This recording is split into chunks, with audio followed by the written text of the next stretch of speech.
he always told me, hey, you can't buy it, you can't buy it. Unless you could pay cash for it, like that kind of attitude. Yeah, mindset. So where did that mindset change? Because if you look at the Americans that came out of the Depression, that era, that they grew up in that era, they're all about minimal, right, living. Yeah. So I think that once America goes through this, just a tip of the iceberg, we're going to go back to that same methodology. I can actually answer that question when it changed. 1978, the Community Reinvestment Act, Fannie Mae, Freddie Mac, started student loans, government-backed student loans, government-backed housing. That's what started the free credit spigot, and it's only gotten worse from there. All right, and Well, credit cards came before that. well, diners clubs, all that. diners clubs, Exactly. But what you had to do to get a credit card back in the day was insane. The credit, you want to talk about income inequality in the world? Credit score.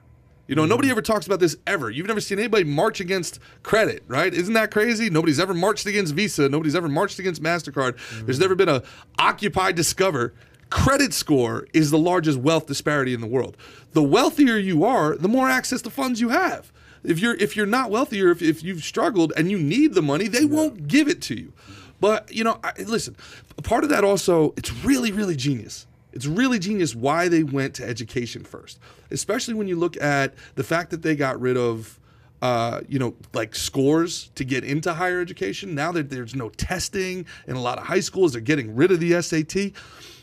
Higher education is not about intellect anymore. It's 100% about obedience. And the longer you go in education, the more you're willing to put up with. It's more of an obedience test. If you get your PhD with a state school, you may not have ever been in the top echelon of your class. You just stayed in school. Now think of the brilliance of that.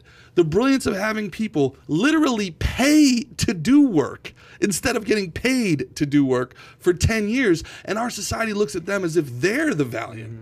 Our society looks at a trucker, a CDL about to make 250 grand this year, as if he gave up on life. He looks at somebody that enlisted in the military as like last ditch, right? But somebody that doesn't earn anything, that pays money to do work, they're somebody noble. They get a name. They're a doctor. They're a PhD. Yeah, well, there's the flip side to the story is that they actually have to enter the working world at age 35, and then they get paid, hopefully, $250,000, $500,000. How's that working out for the people with masters in basket weaving? Well, obviously, some people don't think ahead of the ROI of what you're going to go to school for. No, clearly. But there's I believe there's a longer strategy in place. I think there's two things. I think there's those who maybe are evil motivations that they have.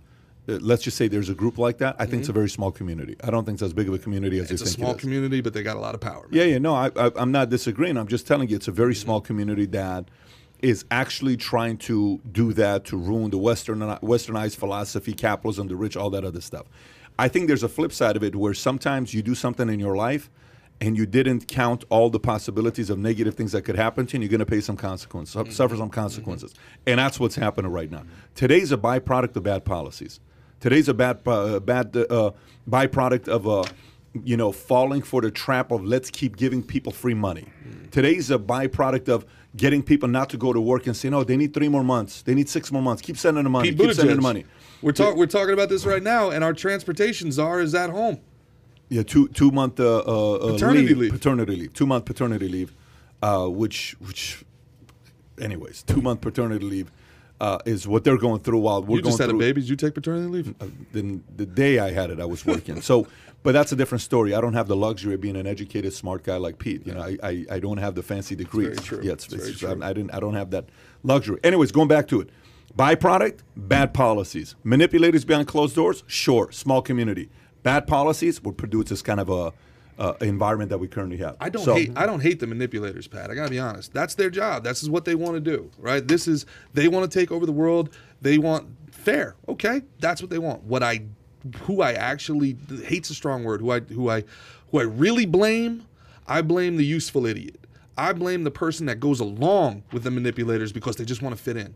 They don't actually look into anything. They don't look at anything other than a completely superficial understanding of what's happening, and they want to tweet something so their favorite celebrity retweets them. They want to put social pressure on a nurse that she has to choose, a single mother nurse has to choose between putting something in her body that she doesn't want or losing her job and not being able to feed her kid. The people that are pressuring her right, into doing the quote-unquote right thing, those are the people I can't stand. Not the manipulators at the top, because you're right. It's very, very, very few of them. but they manipulate the masses. So if you enjoyed this little short segment from the podcast that we did, here's another short segment to watch. Or if you want to see the entire podcast, click over here. Take care, everybody. Bye-bye.